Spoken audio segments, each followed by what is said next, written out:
ఈ యొక్క మిథున రాశి వారికి ఒక మంచి సంవత్సరం అని చెప్పవచ్చును. తెలివితేటలతో అలాగే విచక్షణ వివేకంతో ముందుకు అడుగులు వేస్తూ ఉంటే చాలా సత్ఫలితాలు కలుగుతూ ఉంటాయి. అలాగే భార్యాభర్తల ఇరువురి సహకారం కూడా బాగా లభిస్తూ ఉంటుంది. కుటుంబ వాతావరణం కూడా బాగుంటుంది. ఇప్పుడు ఇండివిజువల్గా మనం చూద్దాం, ఉద్యోగస్తులకు ఏ విధంగా ఉంది మిథున రాశి వారికి, మిథున రాశిలో ఉన్నటువంటి ఉద్యోగస్తులకు ఏ విధంగా ఉంది అని చూసినప్పుడు, మిథున రాశిలో ఉద్యోగస్తులకి ప్రమోషన్స్తో జీతం పెరిగే అవకాశం ఉంది.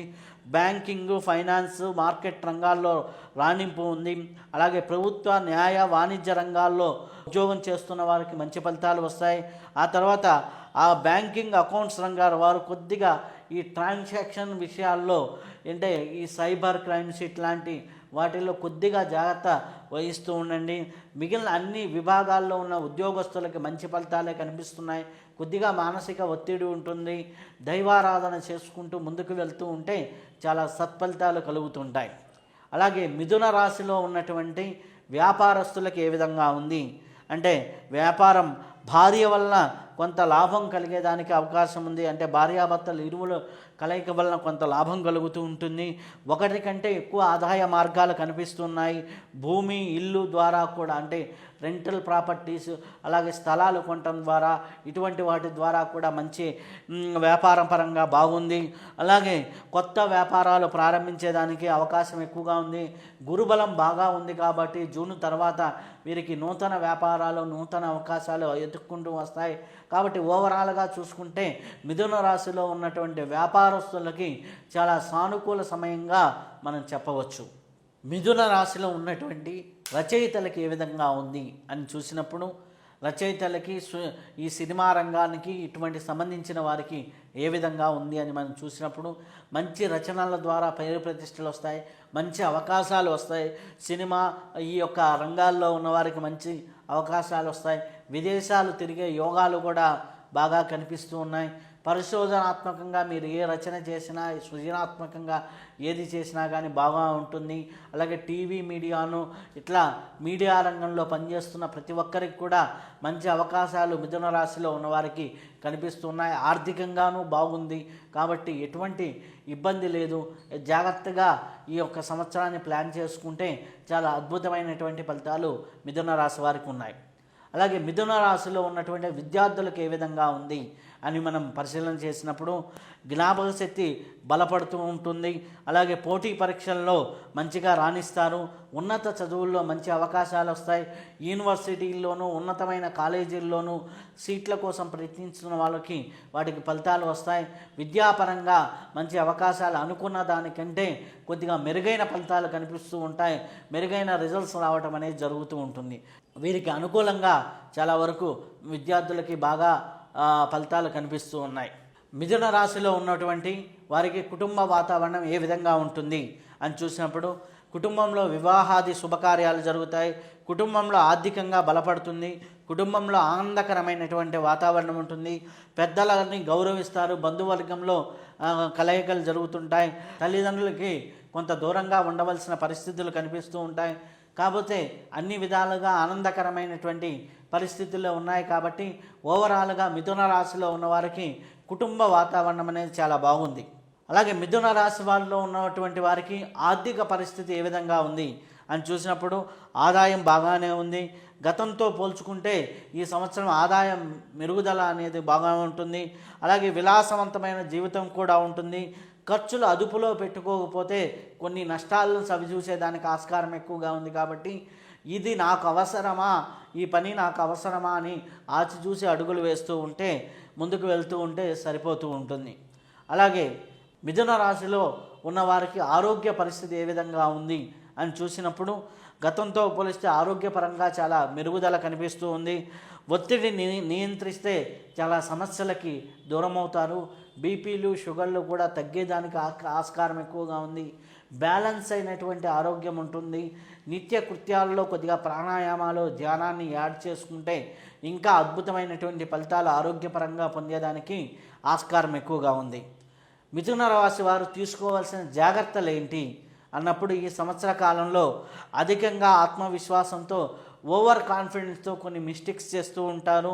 అలాగే ఆర్థిక రిస్కులు, అంటే ఏమవుతుందిలే ఈ వ్యాపారంలో కలిసి వస్తుంది, ఇంకోటి పెడదామని ఓవర్గా ఫ్రాంచైజీస్ ఓవర్గా ఓపెన్ చేయటం వల్ల కొద్దిగా ఇబ్బంది ఉంటుంది. మాటతో వివాదాలు కొని తెచ్చుకుంటారు. మాట తీరులో మార్పు లేకపోతే కొద్దిగా వివాదాలు కొని తెచ్చుకునే దానికి ఆస్కారం ఎక్కువగా ఉంది. మీరు తీసుకునేటటువంటి విషయాల్లో కొద్దిగా జాగ్రత్తలు తీసుకోండి. అంటే చేసేటటువంటి పనుల్లో కొద్దిగా జాగ్రత్తగా తీసుకుని నిర్ణయాల్లో కొద్దిగా జాగ్రత్త తీసుకుంటూ ఉంటే సరిపోతుంది. ఎవరితో అయినా మాట్లాడేటప్పుడు ఓవర్ కాన్ఫిడెన్స్తో కాకుండా బ్యాలెన్స్డ్గా మాట్లాడుతూ ఉంటే, ఈ జాగ్రత్తలు తీసుకుంటే మిథున రాశి వారికి ఈ యొక్క సంవత్సరం క్షేమంగానే జరుగుతుంది. అలాగే మిథున రాశి వారికి అదృష్టాన్ని ఇచ్చేటటువంటి వారాలు ఏమిటి, అదృష్టాన్ని ఇచ్చేటటువంటివి ఏమిటి అన్నప్పుడు వీరికి అదృష్టాన్ని ఇచ్చే సంఖ్య 5. అలాగే వీరికి శుభాన్ని కలిగించేది 3, 5 తేదీలు బాగా శుభాన్ని కలిగిస్తూ ఉన్నాయి. అలాగే ఆదివారం, బుధవారం, శుక్రవారాలు బాగా కలిసి వస్తూ ఉన్నాయి. కాబట్టి ఈ తేదీల్లో ఏదైనా మీరు చేస్తూ ఉంటే చాలా మంచి ఫలితాలు పొందుతూ ఉంటారు. ఓవరాల్గా చూసుకుంటే మిథున రాశి వారికి యోగకాలంగా చెప్పవచ్చును. తెలివి, మాట అనుకూలతతో, మాట యొక్క ఇదితో ముందుకు వెళ్తూ ఉంటే చాలా సత్ఫలితాలు ఉంటాయి. కుటుంబ వాతావరణం కూడా చాలా బాగుంది కాబట్టి ముందుకు వెళ్ళవచ్చును. అలాగే మిథున రాశిలో ఉన్నవారికి ఎటువంటి రెమెడీస్ చేసుకుంటే సరిపోతుంది అంటే, మిథున రాశి వారు సహజంగానే ఈ యొక్క సంవత్సరం అనుకూలమైనటువంటి ఫలితాలు ఉన్నాయి కాబట్టి బుధవారం నాడు విష్ణు సహస్రనామ పారాయణ, అలాగే పెద్దలకి సేవతో కొంత కర్మ క్లియర్ అవుతూ ఉంటుంది కాబట్టి సేవను చేసుకుంటూ ఉంటాం. అలాగే మనకి శివారాధన చేసుకుంటూ ఉంటాం. ఇలా మనం నిత్య కృత్యాల్లో దైవారాధనని యాడ్ చేసుకుంటూ వెళ్తూ ఉంటే చాలా అద్భుతమైన ఫలితాలు వస్తాయి. గోచార రీత్యా మనం ఈ రెమెడీస్ చెప్పడం జరిగింది. అలాగే సంపూర్ణమైనటువంటి జాతకాన్ని పరిశీలన చేసుకొని ఆ రెమెడీస్ని కూడా యాడ్ చేసుకొని ముందుకు వెళ్తూ ఉంటే జీవితం చాలా అద్భుతంగా ఉంటుంది. అద్భుతమైన ఫలితాలు వస్తూ ఉంటాయి. ఈ యొక్క మిథున వారు కర్కాటక రాశి అవుతారో మనం పరిశీలన చేద్దాం. కర్కాటక రాశి వారి కిందకు వచ్చే జన్మ నక్షత్రాలు ఏమిటి అంటే, పునర్వసు 4వ పాదము, పుష్యమి 1, 2, 3, 4 పాదాలు, ఆశ్లేష 1, 2, 3, 4 పాదాలు కలిపి మనం కర్కాటక రాశి కింద మనం చూస్తాం. అయితే వీరికి ఆదాయ వ్యయాలు ఏ విధంగా ఉన్నాయి అనే విషయాన్ని మనం పరిశీలించినప్పుడు వీరికి ఆదాయం 2, వ్యయం 11గా ఉంది. రాజ్యపూజ్యం 4, అవమానం 7గా ఉంది. అంటే ఆదాయ పరంగానూ ఇబ్బందిగానే ఉంది, రాజ్య పూజ్యం పరంగానూ ఇబ్బందిగానే ఉంది. ఆదాయం మెల్లమెల్లగా సంవత్సరం చివరికల్లా పెరుగుతూనే ఉంటుంది. అలాగే నియంత్రణ కూడా అవసరం అన్నమాట. బ్యాలెన్సింగ్ లేకపోతే ఇబ్బంది పడేదానికి ఆస్కారం ఎక్కువగా ఉంది. అలాగే పక్కన వాళ్ళ విషయాల్లో మీరు తలదూర్చకుండా ఉంటే అవమానాలు తగ్గుతూ ఉంటాయి. కాబట్టి వేరే వారి విషయాలు మీ మీద వేసుకొని ఇబ్బంది పడకుండా ఉంటే చాలా సరిపోతూ ఉంటుంది. అలాగే ఈ కర్కాటక రాశి వారికి గ్రహ సంచారం ఏ విధంగా ఉంది అంటే, మిథున రాశి యందు అంటే వ్యయస్థానంలో వీరికి గురు సంచారం అనేది జూన్ వరకు ఉంటుంది. జూన్ 2వ తేదీ మారుతుంది కాబట్టి గురువు రాశి యందే సంచారంలోకి వస్తున్నాడు. అలాగే రాహుకేతువులు చూసుకుంటే డిసెంబర్ 3 వరకు, కేతువు వచ్చేసరికి ద్వితీయ స్థానము, రాహు వచ్చేసరికి అష్టమ స్థానం ఉంటుంది. ఆ తర్వాత వచ్చేసరికి కేతువు డిసెంబర్ తర్వాత రాశిలోకి ప్రవేశిస్తాడు. అలాగే సప్తమ స్థానంలోకి రాహు రావటం జరుగుతుంది. శని వచ్చేసరికి వీరికి 9వ స్థానంలో ఉండటం అనేది జరుగుతుంది. ఈ గ్రహ సంచారం ఆధారంగా చూసుకున్నట్లయితే అలసత్వం అనేది పనికిరాదు. కొద్దిగా అలసత్వంతో ఏదో చూద్దాంలే చేద్దాంలే అంటే కొద్దిగా ఇబ్బందులు ఉంటాయి. ఆర్థికంగా కొద్దిగా మేలైన ఫలితాలు కనిపిస్తున్నప్పటికీ కొన్ని అనుకోని ఇబ్బందులు అనేవి, అంటే అనుకోని అలసత్వము, నిర్లక్ష్యం వల్ల కొన్ని ఇబ్బందులు అనేది ఈ గ్రహ సంచారం వల్ల మనకి కనిపిస్తూ ఉంది. ఈ సంవత్సరంలో పేరు ప్రతిష్టల అభివృద్ధి ఉంది, ధనలాభం ఉంది. అలాగే అనుకోని ఖర్చులు పెరుగుతాయి. కష్టం చేస్తే తప్పకుండా ఫలితం లభిస్తుంది. ప్లాన్లు ఉంటే, అంటే ప్లానింగ్తో మనము కానీ చేస్తూ ఉంటే మనకి విజయం అనేది లభించడం అనేది జరుగుతుంది. ఈ సంవత్సరంలో 2వ భాగం అంటే జూలై తర్వాత కొద్దిగా మేలైన ఫలితాలు అనేవి కనిపిస్తూ ఉన్నాయి. అలాగే ఆత్మవిశ్వాసం పెరుగుతూ ఉంటుంది. క్రమశిక్షణతో ఉంటే గొప్ప విజయాలు అందుకునేదానికి ఆస్కారం ఎక్కువగా ఉంది. ఇది గ్రహ సంచారం ఆధారంగా మనకు తెలుస్తూ ఉంది. అయితే ఈ యొక్క కర్కాటక రాశిలో ఉన్నటువంటి ఉద్యోగస్తులకు ఏ విధంగా ఉంది అనే విషయాన్ని మనం చూసినప్పుడు మంచి పదవి గౌరవం పొందేదానికి అవకాశం ఉంది. ఉద్యోగంలో స్థిరత్వము గుర్తింపు అనేది వస్తూ ఉంటుంది. అలాగే ప్రభుత్వ స్థానిక రంగాల్లో పనిచేస్తున్న వారికి పేరు ప్రతిష్టలు అనేది రావడం అనేది జరుగుతుంది. విదేశాల్లో ఎవరైతే ఉద్యోగం కోసం ప్రయత్నిస్తున్నారో వారికి కూడా మంచి అవకాశాలు కనిపిస్తూ ఉన్నాయి. అలాగే నిరుద్యోగులకు ఉద్యోగ అవకాశాలు కూడా కనిపిస్తున్నాయి. జూన్ తర్వాత నుంచి కొద్దిగా మంచి కాలంగా ఉద్యోగానికి కనిపిస్తూ ఉంది. కాబట్టి మీరు ఎక్కువగా కూడా దత్తాత్రేయ స్వామి స్తోత్రాన్ని పారాయణ చేసుకుంటూ ఉంటే ఉద్యోగుల్లో ఇంకా మరైనటువంటి ఫలితాలు కలిగేదానికి ఆస్కారం ఎక్కువగా ఉంది. అలాగే కర్కాటక రాశిలో ఉన్నటువంటి వ్యాపారస్తులకి ఏ విధంగా ఉంది అనే విషయాన్ని పరిశీలించినప్పుడు వ్యాపారస్తులకి అధిక ఆదాయం కనిపిస్తుంది. జూన్ తర్వాత మంచి లాభదాయకమైన వ్యాపారాలు పెరుగుతాయి. ముఖ్యంగా అనుకూలమైనటువంటి వ్యాపారాలు ఎగుమతులు దిగుమతుల్లో ఎవరైతే పనిచేస్తున్నారో అంటే ఎక్స్పోర్ట్ ఇంపోర్ట్ బిజినెస్లు చేస్తున్న వారికి మంచి ఆదాయాలు కనిపిస్తున్నాయి. పర్యాటక రంగం కూడా బాగా ఉంది.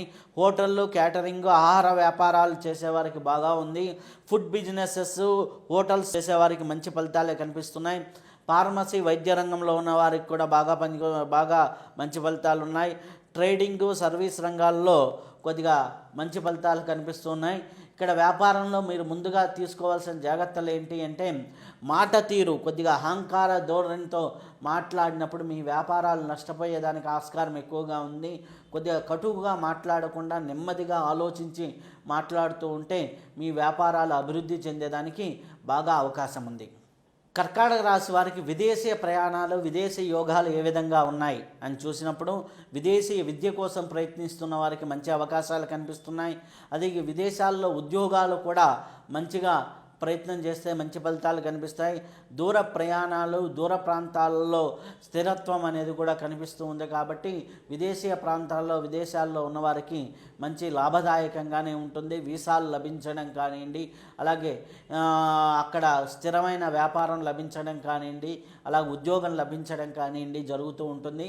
కాబట్టి విదేశాల్లో ఉన్నవారికి కొద్దిగా నిశ్చింతగా ఇది ఒక మంచి శుభవార్త కింద మనం తీసుకోవచ్చు. అలాగే కర్కాటక రాశిలో ఉన్నటువంటి కుటుంబ జీవన విధానం ఏ విధంగా ఉంటుంది అన్నప్పుడు కుటుంబ వాతావరణం చాలా మంచిగానే ఉంటుంది. బంధువులతో సంబరాలు జరుపుకుంటారు. శుభకార్యాలు జరిగే అవకాశం ఎక్కువగా ఉంది. ఆనందకరమైనటువంటి పరిస్థితులు కుటుంబ వాతావరణంలో కలుగుతూ ఉంటాయి. తీర్థయాత్రలు చేసేదానికి అవకాశం ఎక్కువగా ఉంది. కుటుంబంలో మంచి చెడులు భార్యాభర్తల మధ్య కానీ పెద్దల మధ్య కానీ మంచి చెడులు చేసుకోవడానికి మంచి అవకాశంగా మనం చెప్పవచ్చును. కాబట్టి కుటుంబంలో ఒకరొకరి మధ్య ఉన్న పొరపత్యాలు తొలగిపోయి అనుబంధాలు పెరిగేదానికి ఆస్కారం ఎక్కువగా ఉంది. కర్కాటక రాశిలో ఉన్నటువంటి వారికి ఆరోగ్యం ఏ విధంగా ఉంది అనే విషయాన్ని పరిశీలన చేసినప్పుడు ఆరోగ్య విషయంలో కొద్దిగా జాగ్రత్తలు తీసుకోవాలి. కడుపుకి కాలేయానికి సంబంధించి అలాగే గ్యాస్ట్రిక్ సంబంధించి ఊపిరితిత్తులు సంబంధించి నిద్రలేమి అలాగే మధుమేహం బీపీ లాంటి ఇటువంటి వ్యాధులు ఉన్నవాళ్ళు కొద్దిగా జాగ్రత్తగా అడుగులు వేస్తూ ఉంటే మంచిది. కొద్దిగా ఆహారపు నియమాలు పాటిస్తూ ప్రాణాయామము యోగా ధ్యానము లాంటివి చేసుకుంటూ వైద్యుని సలహాతో వాళ్ళకి మందులు తీసుకుంటూ ముందుకు వెళ్తూ ఉంటే భయపడాల్సింది ఏమీ లేదు. కాకపోతే ఎప్పుడు కూడా సలహాలు తీసుకుంటూ ముందుకు వెళ్ళండి, చూపించుకుంటూ వెళ్ళండి. లేకపోతే కొన్ని సందర్భాల్లో అవి సీరియస్ అయ్యేదానికి అవకాశాలు ఎక్కువగా ఉన్నాయి. కాబట్టి ఆ ఆరోగ్య విషయంలో తగు జాగ్రత్తలు తీసుకుంటూ ఉండండి. అలాగే ఈ యొక్క కర్కాటక రాశి వారికి అదృష్టాన్ని ఇచ్చేటటువంటి సంఖ్యలు అదృష్టాన్ని ఇచ్చే వారాలు ఏంటి అన్నప్పుడు అదృష్టాన్ని ఇచ్చే సంఖ్య 2గా చెప్పబడుతుంది. శుభాన్ని కలిగించేటటువంటి తేదీలు మనం చూసినట్లయితే 7, 11 ఇటువంటి తేదీలు మనకి పనికొస్తున్నాయి. అలాగే శుభవారాలు కింద మనం చూసినట్లయితే సోమవారము గురువారము శుభవారాల కింద చెప్పడం జరుగుతుంది. కాబట్టి ఓవరాల్గా మనం చూసినట్లయితే ఈ సంవత్సరం ఎదుగుదల ఎక్కువగా కనిపిస్తుంది. వ్యాపారంలో వృద్ధి రేటు కనిపిస్తుంది. క్రమశిక్షణతో పనిచేస్తే అద్భుతమైనటువంటి ఫలితాలు కలుగుతాయని చెప్పడం జరుగుతుంది. అయితే కర్కాటక రాశి వారు ఎటువంటి పరిహారాలు చేసుకుంటే ఇంకా మెరుగైన ఫలితాలు పొందుతారు అంటే కర్కాటక రాశి వారు సుబ్రహ్మణ్యేశ్వర స్వామిని పూజిస్తూ ఉంటే చాలా మంచి ఫలితాలు పొందుతుంటారు. అలాగే సుబ్రహ్మణ్య స్వామి క్షేత్రాలు అయినటువంటి మనకి ప్రధానంగా తమిళనాడులో 6 క్షేత్రాలు ఉన్నాయి. ఏదో ఒక క్షేత్రానికి కానీ కుదిరితే కొన్ని క్షేత్రాలు కానీ దర్శనం చేసుకుంటూ ఉంటే చాలా మంచి ఫలితాలు ఉంటాయి. అలాగే సుబ్రహ్మణ్యేశ్వర స్వామి స్తోత్రాన్ని కూడా పారాయణ చేస్తూ ఉండండి. అలాగే రావి చెట్టును పెంచినా నాటినా, అలాగే రావి చెట్టుకు నీళ్లు పోసినా, రావి చెట్టు చుట్టూ ప్రదక్షిణాలు చేసినా కూడా మంచి ఫలితాలు కలుగుతుంటాయి. అలాగే గురువారం రోజు దత్తాత్రేయుల వారిని దర్శనం చేసుకున్నా, అలాగే దత్త కవచాన్ని పారాయణ చేసుకుంటున్నా కానీ చాలా అద్భుతమైనటువంటి ఫలితాలు కలిగేదానికి ఆస్కారం ఎక్కువగా ఉంది. ఇప్పుడు మనం గోచార ఫలితాలు మనం తెలుసుకున్నాం. అలాగే మనకి గ్రహచార ఫలితాలు అనేవి జాతకంలో పరిశీలన చేసి మనం చెప్పడం జరుగుతుంది. ఆ గోచారము గ్రహచారము రెండూ కలుపుకున్నప్పుడు చాలా అద్భుతమైనటువంటి